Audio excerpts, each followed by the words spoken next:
salurannya. Apakah itu melalui juru bicaranya pemerintah daerah atau info? Karena semua informasi itu dirangkum dari Kominfo. Nanti mungkin melalui Kominfo, melalui Pak Gustaf untuk menampung atau mungkin langsung dapat menyalurkan informasi. Karena kenapa? Kalau dengan tugas-tugas satu selaku ke daerah, akhirnya nanti akan rancu karena banyak sekali tugas-tugas pemerintahan yang juga panjang. Jadi bukan aku tidak ingin itu. Jangan sampai nanti ya semua juga kapasitas aku selaku pejabat daerah itu sangat-sangat menyita tugas emosional. Nah, karena dalam satu tugas ini sudah dibagi tugas-tugasnya, sudah ada protokol-protokol yang akan menjawab. Nah ini yang berulang kali aku sampaikan, baik di para forum resmi maupun dengan kawan-kawan di OPD, juga dengan jajaran Forkominda. Ada nggak Pak nomor call center untuk masyarakat? Itu sudah dari awal, kita sudah semuanya sudah ini. Kenapa baru sekarang nih Pak sininya? Kita ini sudah berjalan kurang lebih hitungan aku minggu lalu kami evaluasi udah kurang lebih 40 hari. Kita bergerak ini semuanya sudah, makanya kita sudah ada sini pusat informasi. Nah itu udah dibuka dari Kominfo semuanya.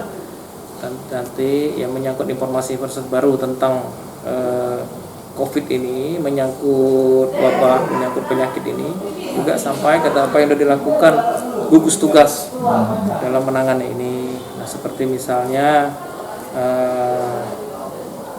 menyangkut bantuan tadi, karena menyangkut bantuan ada gugus tugas logistik. Nah, nanti beritahu ke Pak Diskominfo oleh Pak Gustaf berkoordinasi dengan gugus tugas logistik seperti apa akan dilakukan. Seperti misalnya langkah pertama yang kita lakukan pada saat mungkin Belitung Timur ini terkena wabah COVID dengan ada diduga suspek pada waktu itu, memang boleh dikatakan kita belum ada petunjuk resmi dari pusat. Nah, kemudian terbitlah surat dari Presiden, yaitu Kepres nomor 7 untuk membentuk percepatan gugus tugas COVID di daerah. Pada waktu itu dalam surat itu diamanatkan untuk menjadi ketua gugus tugas itu adalah kepala BPBD, yang ex officio-nya adalah Sekda. Kami langsung menjabarkan surat dari Presiden, tapi dalam 1 minggu kemudian berubah lagi, direvisi menjadi Kepres nomor 9 2020, di mana di situ yang menjadi ketua gugus tugas adalah bupati dan tidak boleh didelegasikan. Nah, jadi perlu dipahami bahwa ketua gugus tugas itu adalah bupati, dan saya selaku sekretaris daerah itu ada pada sekretaris gugus tugas. Jadi kapasitas saya itu mungkin dalam lebih cenderung kepada administrasi dan juga menerima bantuan-bantuan yang dari pihak-pihak tertentu, mungkin dari CSR, kemudian dari komunitas, itu kita tampung dan kita salurkan dari gugus tugas. Nah, tugas yang pertama kita lakukan yang bergerak adalah satuan tugas kesehatan, karena yang datang adalah penyakit, tentunya petugas medis yang akan kita kedepankan dalam menangani. Melalui dinas kesehatan, mereka sudah menyiapkan, sudah mengidentifikasi berapa fasilitas-fasilitas kesehatan, berapa petugas medis yang akan disiapkan, kemudian berapa perlengkapan peralatan kesehatan yang diperlukan. Nah, ini yang kita lakukan pada tahap awal. Nah, kawan-kawan di dinas kesehatan dan RSU itu mendapat juga perintah dari Kemenkes untuk segera membentuk gugus tugas tersendiri tim COVID-19 di kesehatan itu, dan mereka ternyata sudah bergerak baik dari pusat, provinsi maupun ke kita itu melalui Kemenkes itu sudah menyuplai pada waktu itu. Nah, dalam situasi ini kita baru mempelajari protokol masing-masing satuan tugas itu. Nah, setelah kita memperoleh protokol satuan tugas, baru kita berbagi tugas. Nah, jadi kenapa dikatakan pada waktu lambat? Sebetulnya hanya masyarakat tuh hanya melihat dari aspek sosial kemasyarakatannya. Iya. Padahal pada waktu pertama kita lakukan, aspek yang paling pertama itu yang kita lakukan adalah di aspek penanganan kesehatan di COVID ini. Itu yang kita lakukan. Nah, sehingga saya pada itu langsung mendata, langsung survei ke beberapa puskesmas, melihat ada berapa kesiapan tenaga medisnya, ada apa fasilitas medis yang di situ. Nah, baru kita lihat di rumah sakit umum. Pada waktu itu rumah sakit umum kita belum menjadi rumah sakit rujukan Iya. untuk penanganan COVID.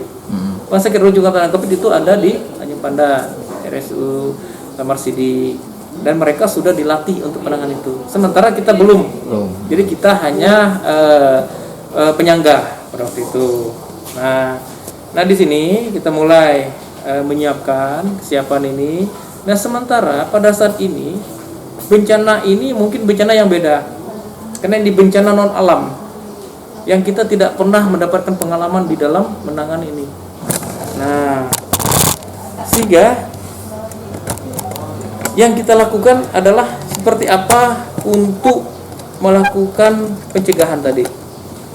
Yang kita lakukan untuk apa melakukan pencegahan? Karena ternyata pandemi ini itu datangnya dari luar. Setelah kita evaluasi, memang pandemi ini tidak ada dari masyarakat kita muncul, tapi datang dari luar. Nah, mulai kita petakan dari kegiatan gugus tugas itu mulai bergerak. Gugus tugas di bidang pengamanan perbatasan dan posko itu di bawah koordinasi, di bawah komandannya Satpol PP. Iya. Dan mulailah kita melakukan pemetaan Posko. wilayah kita, pendataan titik-titik tempat masuknya Perbatasan. pendatang di perbatasan, baik itu di perbatasan darat, itu ada beberapa titik yang masuk ke Belitung Timur, seperti lewat Jalan Tengah itu di Bange Sipang 3, kemudian di Kecamatan Dendang itu di Desa Nyuruk, dan Kecamatan Kelawai di Guding, titik masuknya kan. Kemudian titik masuk di pelabuhan-pelabuhan. Nah, gugus tugas yang bidang perbatasan dan posko boleh bergerak, identifikasi dan menempatkan personil-personilnya di situ. Kemudian yang gugus tugas logistik itu bergerak, mereka akan menyiapkan apa kebutuhan-kebutuhan. Nah, sementara kita untuk kebutuhan APD pada waktu itu juga belum terpenuhi, mengantisipasi kalau terjadi lonjakan. Makanya kita baru itu muncul istilah-istilah dalam penanganan ini, istilah yang kita kenal dengan ODP, orang dalam pengawasan. Siapa kategori orang dalam pengawasan? Nah, ini harus kita pahami dulu. Artinya orang dalam pengawasan adalah orang yang datang ke tempat kita, pada saat diperiksa ternyata suhu badannya di atas 36, kemudian ada gejala flu, pilek, sakit kerongkongan. Nah, ini perlu kita awasi. Nah, kemudian yang namanya OTG, orang tanpa gejala. Nah, orang tanpa gejala seperti kita ini. Nah, tetapi ini patut mungkin diawasi, karena bukan tidak mungkin kita pernah kontak itu.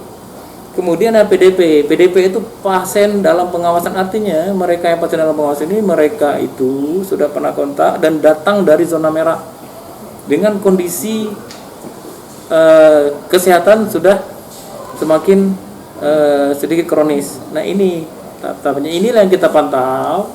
Nah, dari zona merah ternyata ada indikasi bahwa dari penyakitnya ini itu perlu kita periksa. Nah, ini jadi masalah lagi. Pada saat kita periksa dengan istilah swab tadi, diambil mungkin dari secara medis itu lendir untuk diperiksa, itu harus dibawa ke laboratorium pusat kesehatan di Jakarta. Pada waktu itu, karena kita lahir ke pulau, tidak mudah untuk membawa sampel ini, karena maskapai penerbangan juga harus direkomendasikan maskapai mana saja yang akan membawa swab kan. Dan pada saat swab ini mau kita bawa itu dalam beberapa hari itu tidak bisa kita kirim. Kita ketahui bahwa masa hidupnya virus corona itu mungkin sudah habis. Nah, jadi sampel ini tidak lagi bermanfaat waktu itu kan. Nah, hari ini kita ulang lagi Nah, dalam 4 hari baru sampai ke Jakarta, kemudian sampai ke kita baru ketahuan apa hasilnya. Makanya ada mungkin indikasi ada yang positif, dan ini juga dalam pengawasan pada waktu itu. Nah, kemudian muncul lagi peralatan baru, rapid test. Nah, kita coba lagi dengan rapid test. Ternyata rapid test ini juga belum tingkat untuk pemeriksaan itu akurasinya belum mungkin baik. Nanti kita coba untuk melakukan rapid test. Nah, makanya kita sampai mungkin perkembangan hari ini ada beberapa pasien, mungkin orang dalam pengawasan itu, kemudian PDP. Nah, sekarang ini muncul pertanyaan, kenapa kok ODP kita tidak bertambah gitu kan? Yang disampaikan dari Pemda itu. Nah, perlu dipahami pemahaman masyarakat bahwa pendatang-pendatang, anak-anak kita yang pulang kuliah, keluarga kita pulang kuliah, karena di daerah mereka juga mereka sudah diliburkan, kemudian daerah mereka juga sudah mungkin ada yang zona merah sudah melakukan PSBB, mereka datang. Untuk mengantisipasi pendatang ini jangan selama mungkin dalam perjalanan mereka berinteraksi dengan penumpang lain atau mungkin orang kita mereka kita berikan gelang orangnya untuk ditandai. Artinya itu memberikan waktu kepada mereka untuk isolasi, mengisolasi di rumah keluarganya masing-masing dalam 14 hari. Ini tidak kita masukkan ke data ODP, karena memang mereka datang dengan kondisi kesehatan sebetulnya baik, tapi karena mereka datang mungkin dari wilayah luar, apalagi datang di zona merah. Nah, ini perlu dipahami kenapa pemahaman masyarakat kok yang banyak pendatang ini tapi ODP Belitung Timur kok tidak meningkat. Nah, yang ODP itu orang yang sudah diperiksa. Yuk kita awasi apakah dalam kondisi kesehatan itu nanti akan meningkat kepada PDP, artinya mungkin akan muncul penyakit itu. Nah, makanya sampai kemarin itu ada perkembangannya, kalau nggak salah ada 4 ya ODP yang terbaru sebelum buka data, kemudian ada 2 PDP, dan ini tetap dipantau. Nah, selanjutnya kita mengantisipasi setelah kita melakukan pencegahan di perbatasan, kemudian di pelabuhan, kita mengantisipasi kalau nanti wabah ini semakin meningkat, kita sudah menyiapkan tempat ruang isolasi. Nah, sejalan dengan itu muncul surat dari gubernur yang menunjuk RSUD Belitung Timur juga menjadi pusat rujukan corona. Nah, saya langsung koordinasi dengan jajaran ID, ternyata mereka sudah siap di bawah pimpinan Pak Hotma, itu sudah menyiapkan tempat ruang perawatan untuk ruang isolasi di RSU. Nah, kemudian kita antisipasi kalau ini kan kemungkinan nambah lagi, kita harus menyiapkan untuk ruang ODP tadi. Nah, setelah kita identifikasi beberapa wilayah di kecamatan, kita siapkan beberapa tempat-tempat untuk antisipasi kalau memang corona ini belum reda. Nah, ini yang kita tugaskan, yang kita identifikasi, kemudian kita siapkan petugasnya, petugas medisnya siapa, petugas jaga siapa.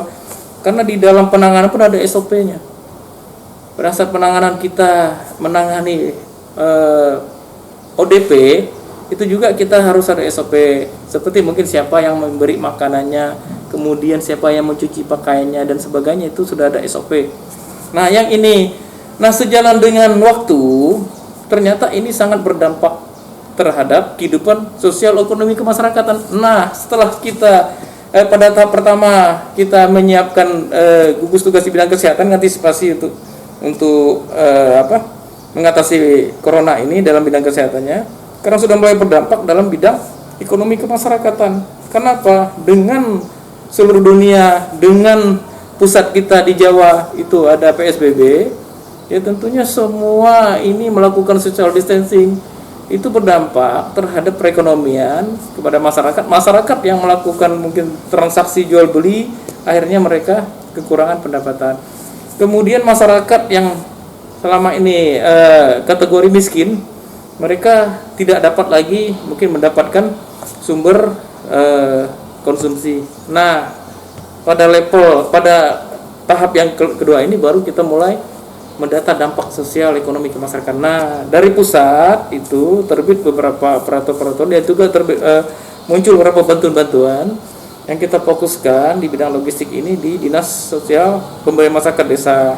Nah, mereka akan mendata nanti jumlah keluarga miskin kita yang terdampak. Memang kita ada program-program yang sudah kita lakukan yang selama ini dilakukan dari pemerintah daerah seperti PKH, kemudian bantuan pangan non tunai yang senilai 200 ribu rupiah.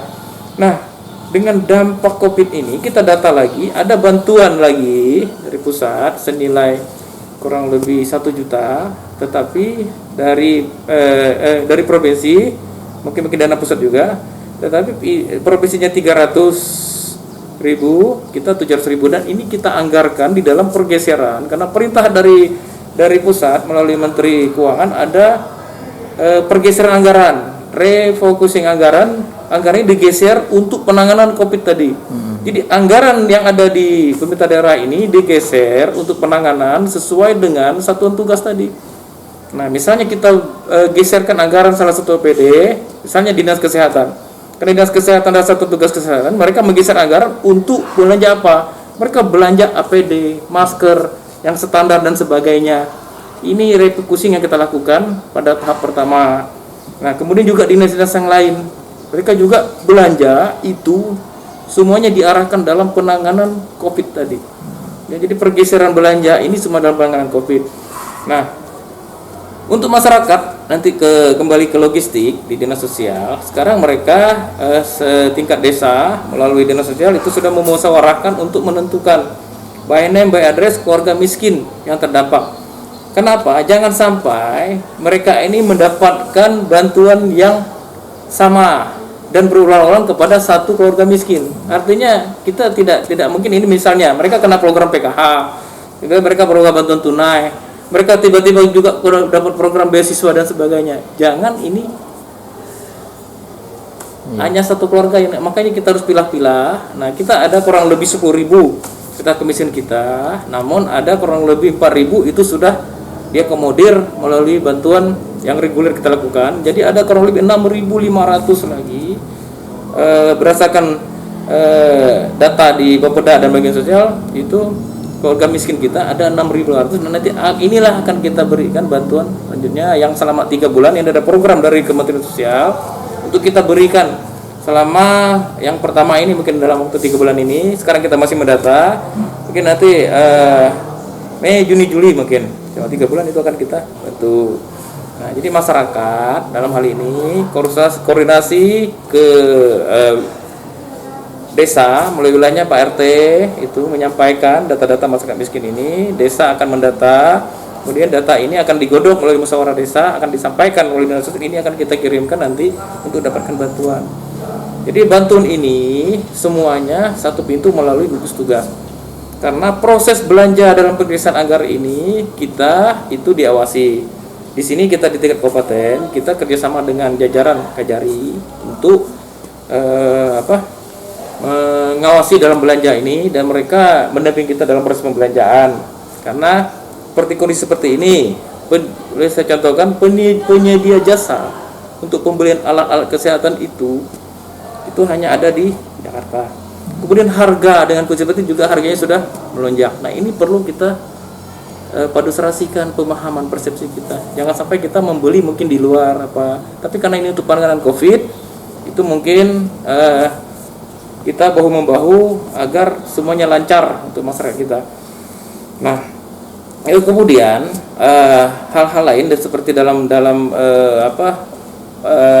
bidang ekonomi, karena selama ini yang kita lihat bahwa ada beberapa usaha-usaha masyarakat mungkin berkurang omsetnya seperti UMKM. Nanti ada insentif dari Dinas Tenaga Kerja untuk membantu dan mendata UMKM, itu mereka akan memberikan insentif pada UMKM. Itu adalah upaya-upaya kita yang akan nanti terdampak dari COVID ini. Kita tidak tahu apakah ini akan selesai dalam 2-3 bulan ini, apakah dalam 1 tahun 2020 ini kita mati, tapi kita sudah antisipasi. Dan kemudian muncul lagi yang sekarang kami bahas itu pergeseran anggaran tahap kedua. Refocusing tahap kedua ini perintah dari Menteri Keuangan itu dipangkas sampai dengan paling sedikit 50% anggaran kita. Nah, pada hari ini kami sedang membahas karena nanti sore sampai jam 5 batasnya kita sudah menyampaikan hasil refocusing tahap kedua ini yang pangkasan 50% ini sudah kita sampaikan peraturan bupatinya ke Kemenkeu. Karena berdasarkan Permenku nomor 35 2020 itu dalam tata kelola refocusing APBD ini itu disyaratkan apabila kita tidak mencapai 5% dalam ini mungkin akan ditunda pencairan dana DAO selanjutnya. Nah, ini yang kami lakukan. Karena ini yang mudah-mudahan dengan refocusing ini artinya dari aspek keuangan itu tidak ada lagi alasan untuk tidak menyelesaikan masalah corona ini. Karena kita sudah menggeser anggaran. Sekarang persoalannya adalah dalam pembelanjaannya. Karena dalam pembelanjaannya tentunya kita harus mengikuti kaidah-kaidah tata cara seperti pengadaan barang dan jasa. Kita harus konsultasi dengan LKPP dan juga pada hari ini ada tim dari BPKP untuk mendampingi belanja APBD ini dalam refocusing anggaran untuk corona ini. Nah, itu yang dilakukan dari pemerintah daerah dan mudah-mudahan ini dapat menjawab apa yang selama ini mungkin jadi pertanyaan di masyarakat. Dan intinya semua OPD juga mungkin sampai ke lembaga seperti DPRD itu sudah menggeser anggarannya. Saya contohkan seperti kawan-kawan DPRD kemarin juga menggeser anggarannya itu agar penjalan dinas mereka dipangkas. Ada kurang lebih 4 miliar yang digeser untuk belanja penyelesaian masalah COVID ini. Nah, itu yang perlu kita indikan. Nah, satu pertanyaan Pak, tadi kata Bapak kalau bagi mereka yang sudah mendapat bantuan seperti FKH berarti mereka tidak dapat ya untuk bantuan. Berarti hanya tidak ada hubungan dengan bantuan masalah terdampak COVID. Karena mereka sudah dapat bantuan kan? Iya.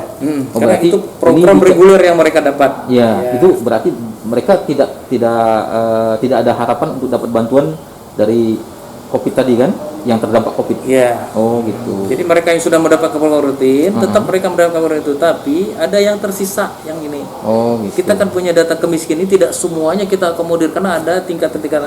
Ada yang miskin, hampir miskin ya gitu kan. Nah, kita satu lagi Pak, yang orang yang sudah ODP, mereka kan tidak bisa keluar. Tidak bisa keluar, mereka diisolasi. Ya. Nah, berarti kan mereka dari makan, minum, itu kan mereka diawasi Pak. Ya. Dan tidak boleh mencari nafkah. Betul. Berarti mereka kan ditanggung dari pemerintah daerah. Ya. Kan selama ODP itu kita kan hanya memberikan waktu mungkin diisolasi oleh pemerintah daerah itu kurang lebih 14 hari. Nah, inilah tadi kita geser anggarannya. Yang tadinya kita nggak dapat membelanjakan anggaran untuk belanja makan minum ODP kita dari mana? Yang selama ini kan kita hanya mungkin gotong royong. Kita gotong royong untuk namun perlu kita ketahui bahwa sampai hari ini bahwa itu yang ODP itu masih bisa ditangan oleh keluarganya masing-masing. Jadi juga kita akan melihat ODP ini kategori keluarganya apa? Apakah mereka keluarga kurang mampu atau miskin? Tapi kalau mereka keluarga mampu, artinya kita tidak akan bantu mereka. Mereka akan mungkin swasembada lah untuk melakukannya. Jadi kita lihat juga data-data mereka. Jadi tidak semua. Tapi kalau memang diberlakukan miskin, ya kita akan menyiapkan itu. Karena memang nanti akan kita data bantuan-bantuan dari bantuan dari beberapa komunitas, dari beberapa perusahaan CSR itu juga ada bantuan sembako. Nah, inilah nanti akan kita melihat apakah nanti data ini akan bertambah atau mungkin data ini dari data yang ada ini kita tambah lagi. Kalau tadi mungkin mereka yang PKH, ternyata dengan kondisi ini mereka kesulitan untuk bekerja, kesulitan untuk cari makan. Kita masih ada bantuan sembako yang akan kita suplai. Karena ini sudah menjelang bulan puasa Ramadan, ya kita upayakan nanti masyarakat kita ini segera kita suplai. Karena pada hari ini juga tadi dari CSR, dari PT HSBS itu sudah menyampaikan kurang lebih 100 paket sembako. Hanya kita menggunakan tadi data hasil verifikasi dari dinas sosial. Jadi tidak ada overlapping. Dan silahkan nanti masyarakat menyampaikan masukannya. Kalau misalnya yang menerima ini tidak tepat sasaran. Sampaikan, kita akan merevisi, kita akan membantu mereka yang tidak tepat sasaran, kita geser. Atau mungkin masih ada masyarakat yang di desa yang tidak tersentuh. Nah ini saya minta kepada masyarakat, tolong sampaikan melalui RT itu keluarga, kalau dapat by name by address kartu keluarga itu disampaikan kepada kami. Jadi tidak ada lagi masyarakat kita yang terdampak ini tidak mendapatkan bantuan. Cara penyampaiannya ke desa dulu, RT? Desa, RT, nanti kepala desa. Di desa ada TKSM. Oh gitu. Nah, TKSM masyarakat ini yang akan memverifikasi data. Dan mereka akan verifikasi disampaikan ke dinas sosial. Kalau setelah divalidasi, mereka menerima. Dan ini makanya saya himbau kepada aparatur desa untuk segera proaktif. Waktu kita cuma sedikit. Segera bekerja keras, bantu masyarakat kita. Ajak kepedulian masyarakat kita untuk membantu sesama sehingga data ini yang kita butuhkan. Jadi tidak ada lagi overlapping, tidak ada lagi yang orang dibantu sampai berapa macam bantuan. Itu yang menjadi ini akan munculkan kecemburuan. Dan sebaliknya saya himbau kepada masyarakat dengan situasi seperti ini juga mohon pemahamannya dengan kebesaran hati. Artinya ya jangan ada masyarakat juga yang cari kesempatan tiba-tiba, mohon maaf ini mungkin agak sensitif, tiba-tiba mengaku kurang mampu tanda petik ya, tapi yang kita prioritaskan adalah benar-benar keluarga kita yang miskin atau kurang mampu di desa kita. Itu yang perlu kita tegaskan. Tapi kan Pak, sekarang ini kan kalau terdampak COVID-19 mau mampu mau tidak selagi dia bukan PNS tidak ada punya gaji kan Pak, semuanya harus diam di rumah. Nah, sementara ada suatu desa yang sudah menggalakkan itu, bahkan kepala desanya setiap warganya itu Pak. Nah, Desa Mekarjaya itu kan sudah menyalurkan. Desa yang ada di Buding juga Senyubok, nah kepala desanya sudah menyalurkan, bahkan pakai uang pribadi mereka, gitu kan? Itu berita sudah beredar. Langkah yang dilakukan oleh seorang kepala desa itu kan wujud kepedulian kita, wujud kepedulian seorang kepala desa. Dan di desa pun sebetulnya sudah ada dana bencana dengan ditetapkannya kabupaten kita sebagai wilayah siaga bencana COVID, artinya mereka boleh menggunakan dana desanya untuk, karena ada anggaran biaya tidak terduga yang di desa itu dapat dimanfaatkan untuk penanganan COVID ini. Nah, silakan kepala desa membelanjakan uang itu, dan kalaupun memang ada donatur di desa, karena desa itu ada suatu lembaga yang dapat memverifikasi di wilayahnya menurut versi desa bahwa mereka ini perlu bantuan, ya sah saja silakan. Justru yang seperti ini yang kita dorong masyarakat saling membantu sesama. Ya kadang-kadang mungkin karena melalui prosedur pemerintah, tadi saya sampaikan kan, prosedurnya harus pembahasan anggaran dulu, ketok palu anggarannya. Hanya sekarang ini ketok palu anggaran itu tidak perlu dibahas di DPRD. Kita hanya melapor ke DPRD bahwa kita sama anggaran, langsung kita sampaikan ke pusat. Jadi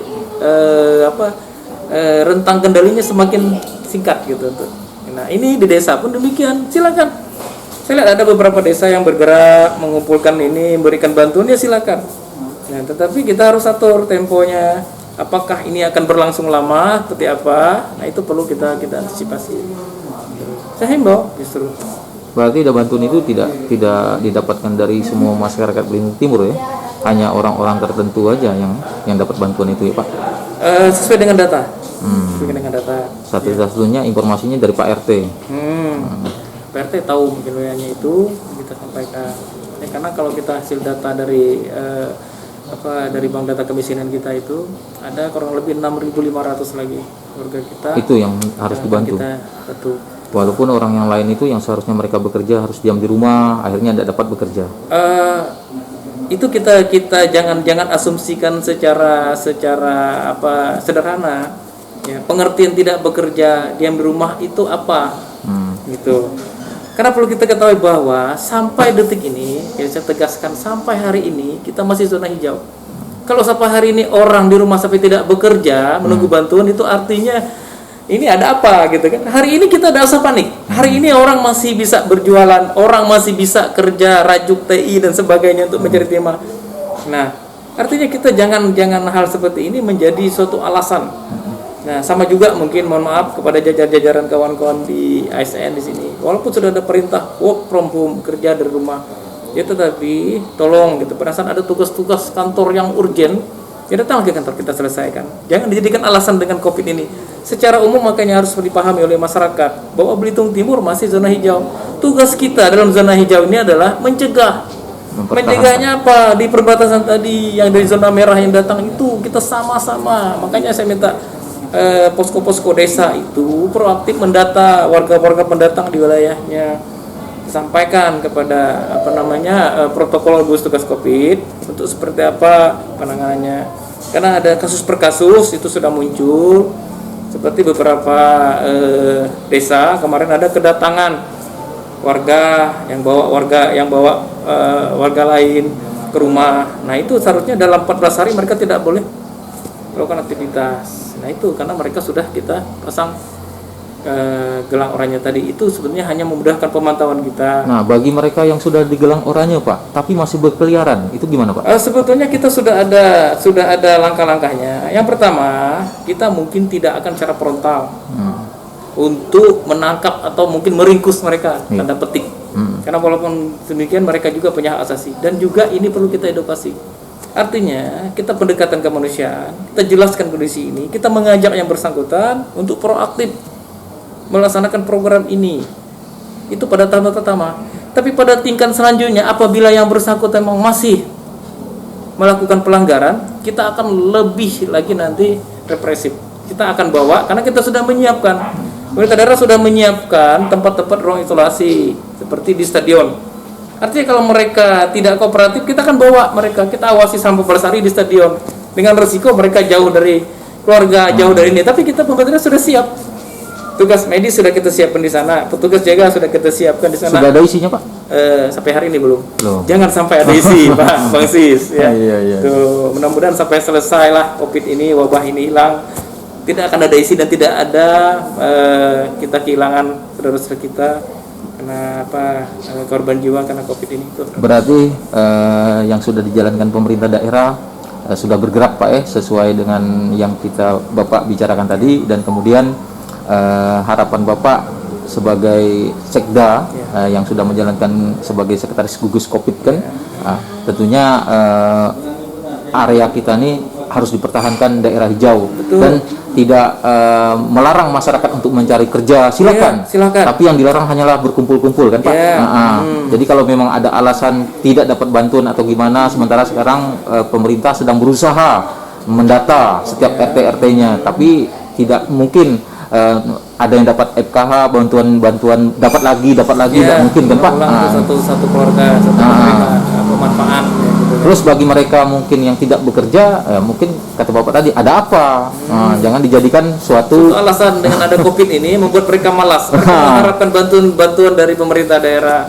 Nah itu yang kita sini ada sebetulnya proses pembelajaran. Dalam hal ini ya, jadi saya himbau kepada masyarakat. Yang pertama adalah mari kita sama-sama bahu-membahu melakukan pencegahan terhadap masuknya COVID ini.